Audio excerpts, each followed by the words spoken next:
Olá, tudo bom? Seja bem-vindo ao Café Macia. Hoje nós estamos aqui com o ministro do Louvor, Rogério Mendes. Meu brother. Que privilégio te receber aqui, ó. Poxa, cadê esse? Cadê minha Fica, pode trazer a produção. Não, aqui é o vídeo assim, ao vivo, ao vivo. Olha o contra. Esse é o contra a regra, desculpa, é contra a regra. Esse é o bom, esse é o brabo, aí. Ô, glória, valeu. Aí. E Agora eu gostei. Rogério, conheci ele há muito tempo aí já, mais quase 10 Rapaz, anos. a última postagem que tu botou foi em 2014, né? Foi. Vai fazer 10 anos. É, 10 anos, 2014. E de lá a gente se conseguiu um pouco antes. Olha, foi a primeira administração, não foi naquela lá? De 2014? A minha primeira administração. A minha tua primeira. devia ser de Não, tipo assim, carreira, a né? duplinha, né? É, a duplinha nós dois juntos, assim. A duplinha. Duplinha de dois. A duplinha. E o Rogério é um cara muito abençoado, assim, que eu tenho aprendido muito. E gostaria que ele falasse hoje sobre um tema que bate muito na dúvida da juventude e dos ministros de louvores ali nas igrejas e tal, tudo mais. Qual a maior dificuldade que é você subir no altar e entregar aquilo ali que é aquele coração de sabiá que só você tem? Então, gente, uma das coisas eu estava até conversando contigo Sim. em relação ao Salmo 37, né? Salmo que a gente 37, verso verdade. 4. O que acontece? As pessoas, elas querem as bênçãos de Deus. Sim. Elas querem trabalhar, querem, vamos dizer assim, né? Querem sempre o lado bom do céu. É, Porque como se o céu não fosse um absoluto, não fosse verdade. coisa boa. Verdade. Aí o pessoal fala, Rogério, eu quero muito viver as bênçãos de Deus, mas não quero andar com Deus. Então o que acontece? Salmo 37, verso 5, a gente está lendo verso 4, Isso. verso 5. 5, 4. Vamos a tradução, é a mesma? Vamos lá. Vamos lá. 34, 7. Lê a tua versão aí. É 34? Não, Salmo 37, verso 4. 37. O meu tá assim, ó. Agrada-te do Senhor e ele saciará os desejos do seu coração. Isso mesmo. O Davi Sá já foi escrevendo, tu cumprirás os desejos do meu coração se eu te buscar. Sim. Só que o principal ponto, o que é uma das coisas que eu tenho visto que os ministros têm esquecido muito de praticar hoje em dia, é a questão da intimidade. É saber com quem anda. Porque muita gente vê muitos ministros que trazem o céu para a igreja e estranha, né? Por exemplo, alguém começou a falar línguas estranhas, alguém está sendo curado, alguém está sendo batizado, ele já toma aquele susto, né? Tipo, e agora, o que eu faço com o microfone? Pra onde que eu vou? Para onde que eu vou? Então, aí nós temos o quê? Aquela geração de ministros imaturos ou músicos imaturos, porque o músico ele também é um ministro, né? E é uma outra pauta, mas para fechar aqui a questão do ministro, se ele não vive isso na sua intimidade, em público ele vai ter vários vilões. O primeiro é o quê? A vergonha. De como lidar com aquela situação e como controlar aquela situação. Porque como não é comum, então ele vai olhar para os lados e procurar alguém o quê? Para controlar a situação. E se o pastor também tiver tomado? E se a igreja tiver tomado? Ele vai parar de cantar. E ele esquece que, pelo fato dele ter começado a cantar, foi que aquilo começou a acontecer. Isso. Que são os primeiros sinais. Então a Bíblia vai trazer para nós uma coisa, sabe, Rafael? Onde é que eu consigo te julgar ou alinhar alguma coisa com você? É pelos seus frutos. Verdade. Então você percebe que um fruto de um ministro é aquilo que ele gera no altar quando ele abre a boca. Porque aquilo que reflete em cima do altar é o que ele reflete na intimidade. Então, por incrível que pareça, até a questão do emocionalismo, né? A pessoa quer trazer aquilo mais do lado performático, né? Eu sou um bom cantor, eu me visto bem, eu faço bem. Até isso conta em cima do altar. Aí você vai saber se aquilo é de palha ou se aquilo é de verdade, aquele fogo que ele está trazendo. Alguns até pegam mais pesado. Não, né? Alguns pegam até mais pesado e falam assim, rapaz, esse fogo é estranho. Porque começou a queimar, já apagou. Já apagou. Então assim, e a gente vive também naquela questão, né? Os músicos. Nós temos muitos músicos bons. O Brasília pelo Brasil afora, só que tu já pegou, né, mais ou menos. Sim. Tem uns que fica, cara, meio aéreo, não tem muito assim, muita intimidade, nem com o ministro que tá cantando. A gente pega muito músico que ele não é profissional nessa linha de que com quem ele tá cantando ele não se relaciona. Então nem se ele tem intimidade, ele não tem intimidade com o cantor, ele tem intimidade mal com o estilo e com a música que ele toca. Isso. Mas ele não tem intimidade nem com o tipo de igreja. Então assim, quando ele vê alguma coisa acontecendo na igreja, ele começa a rir. Aí como que ele vai entregar algo, né? Não entrega. Ele tá ali, sabe como? Ele tá, por incrível que pareça, ele tá movido por um controle remoto. Sim. Seja do ministro, da igreja ou da programação. Incrível. Então o que a programação gera ele. Caraca, isso me trouxe um insight. Tipo, olha aqui, vem cá, presta atenção aqui com a gente.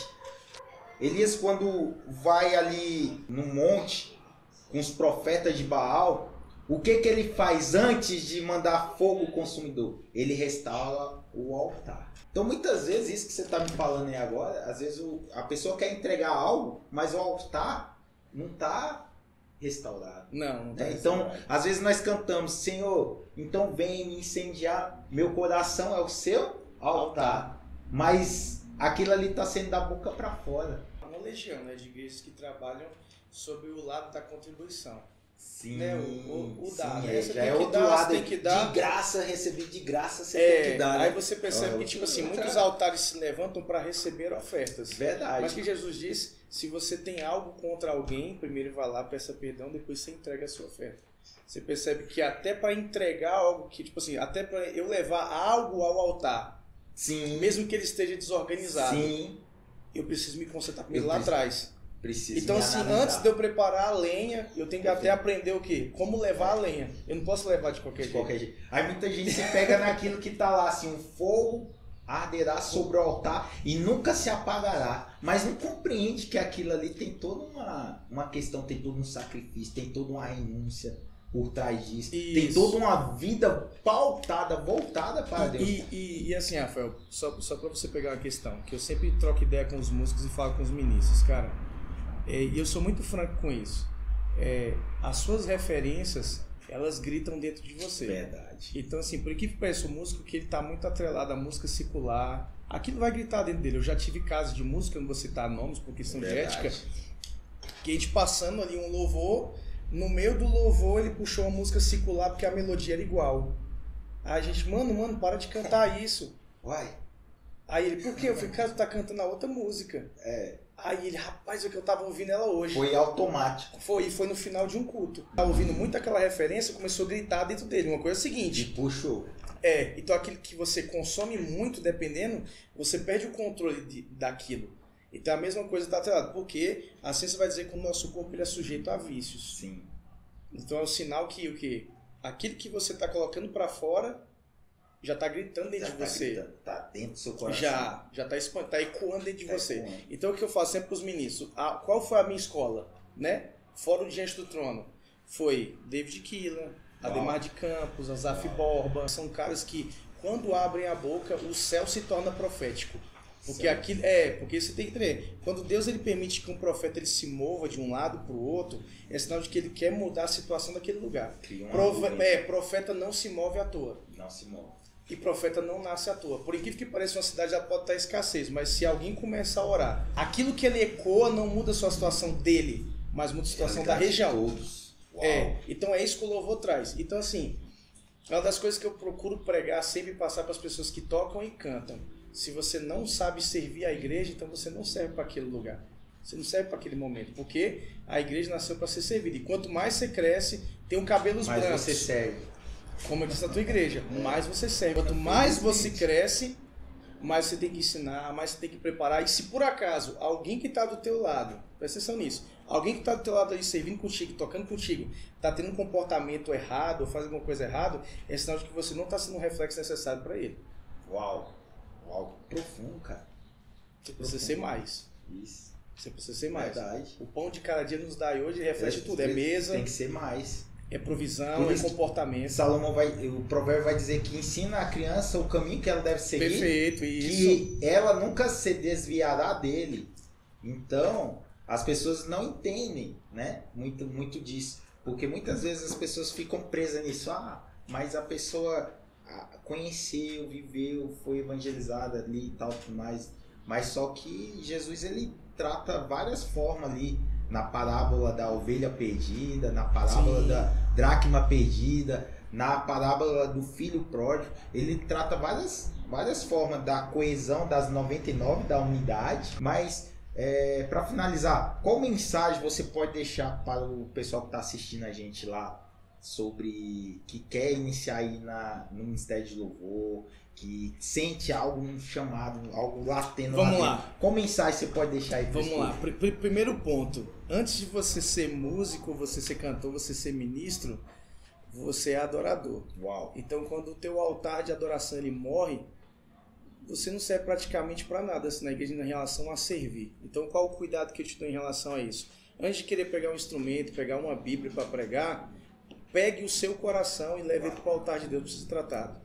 Porque uma das maiores coisas que você tem que tomar cuidado é por onde vem o escândalo. Isso é bíblico. Verdade. Então, se afaste disso. Se afaste por onde vem o escândalo, porque Lucas 17 vai dizer para nós que é daquele que fizer os meus pequeninos tropeçarem. É uma coisa que a gente ouviu de um pastor amigo nosso, pastor Edevaldo. Nunca vou esquecer dessa palavra que ele ministrou sobre a nossa vida. Assim. Se ele estiver assistindo isso, eu quero ser muito grato a ele por ele ter compartilhado isso com a gente. Ele disse o seguinte, que muita gente, infelizmente, perdeu a sua salvação porque resolveu subir até o altar.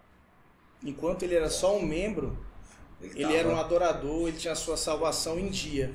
Mas pelo fato dele ter... Era algo verdadeiro, né? Isso, pelo fato dele ter ido ali para pegar um instrumento, o ego entrou no coração dele. E aquilo fez ele desviar, fez ele cair. Então essa é a mensagem que eu quero deixar para você que está assistindo. Tome muito cuidado. Todo temor nunca é demais quando está relacionado àquilo que é voltado para Deus. Ele é o princípio da sabedoria sobre a sua vida. Amém? Então, receba do Pai. Receba do Pai, tamo junto. Tamo junto. Obrigado, meu irmão. Obrigado a você.